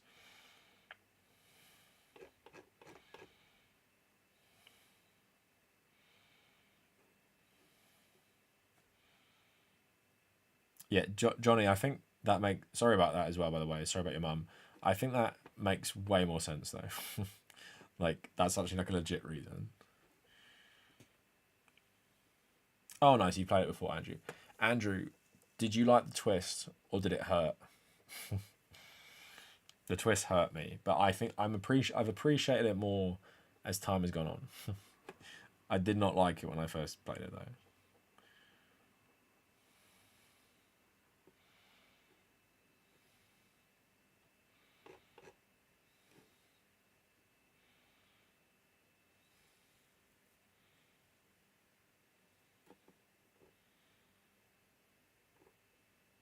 So I'm just reading some comments. Yeah, Katie, I totally agree. There's no excuse really. Hopefully never have to date again.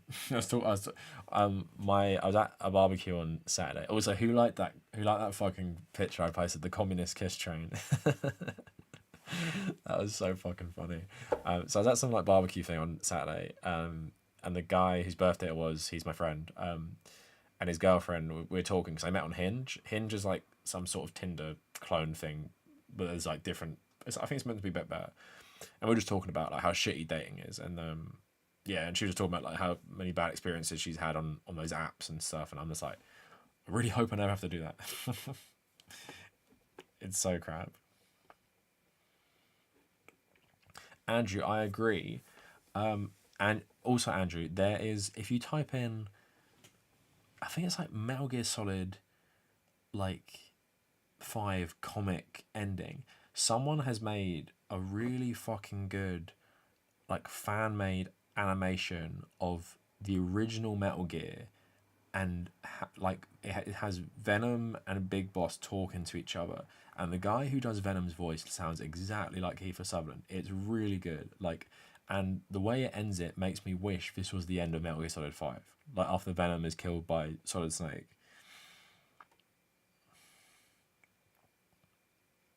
Yeah, right. It probably just happened naturally though. Like, I know people like you, but yeah, dating is fucking scary.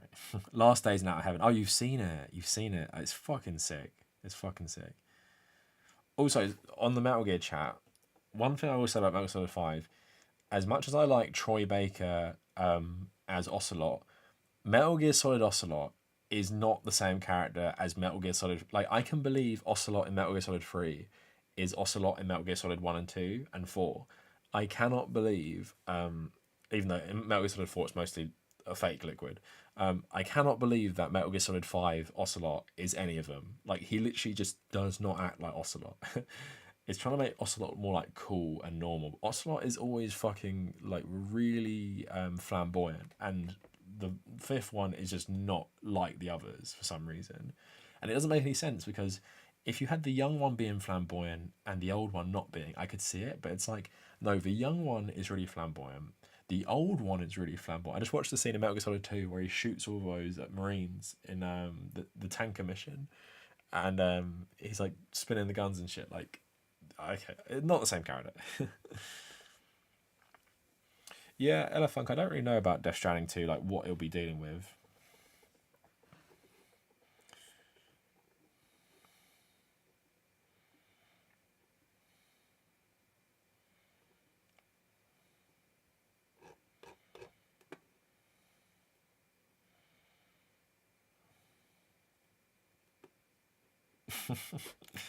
Andrew, that is probably the best explanation. Like maybe he was becoming more mature because he was working for Big Boss and then turned back into old Ocelot when Big Boss died or something.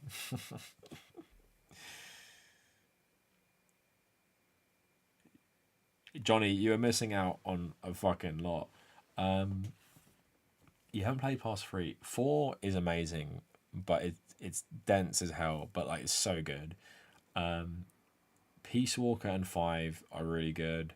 Rising is really good. I just love these games. Oh.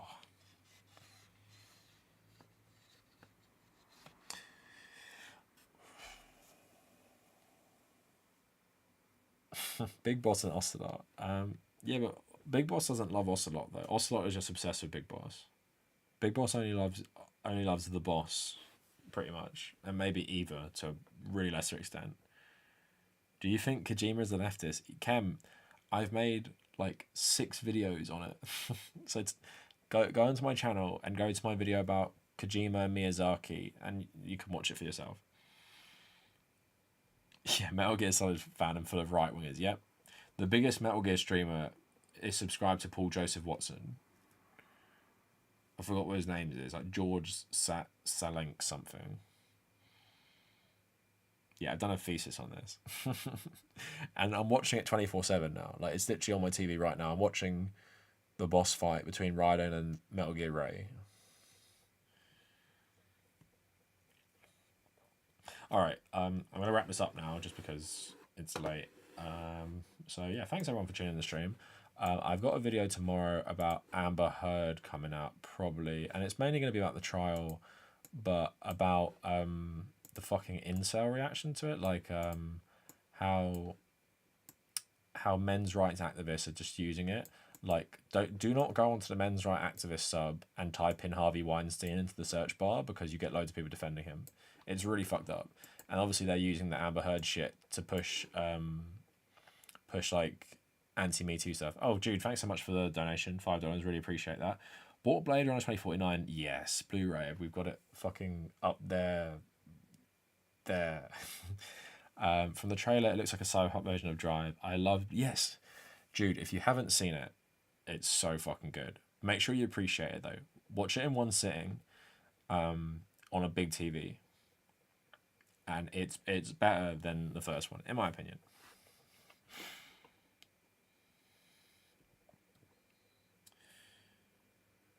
Jay, no, my dad went to the Brentford games. We support Brentford. I wanted them to go down so bad. Fucking Americans. Fucking American Jesse Marsh.